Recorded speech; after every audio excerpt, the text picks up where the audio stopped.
If you see an alternating red and green flashing light on your AT&T NVG589 router, this typically indicates a specific router status that you need to understand. Most commonly, this alternating red and green light indicates that your router is updating its firmware. This is a normal maintenance process where the router downloads and installs important security and performance updates. It is absolutely critical that you do not interrupt the router during this firmware update process. Never unplug the router, press the reset button, or turn off the power while the light is flashing. Interrupting the update can permanently damage your router.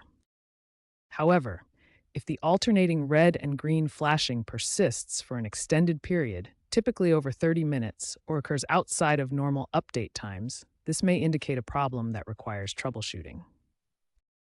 Keep in mind that the NVG589 is an older router model. AT&T often recommends upgrading to newer hardware like the BGW210 or BGW320, which offer better performance, improved reliability, and fewer connectivity issues. Remember, an alternating red and green light is usually normal during firmware updates, but extended flashing may require troubleshooting steps, which we'll cover in the next section. When your AT&T router shows alternating red and green lights, start with these troubleshooting steps. First, try rebooting your router using one of two methods. Method 1.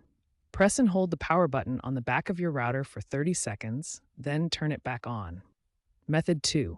Unplug the power supply from the outlet, wait 1 full minute, then plug it back in. Next, check your ONT, which is the optical network terminal.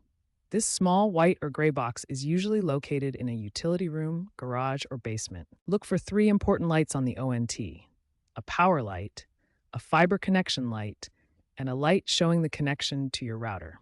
All should be solid green for proper operation. Also verify that the Ethernet cable connecting your router and modem is securely plugged in on both ends.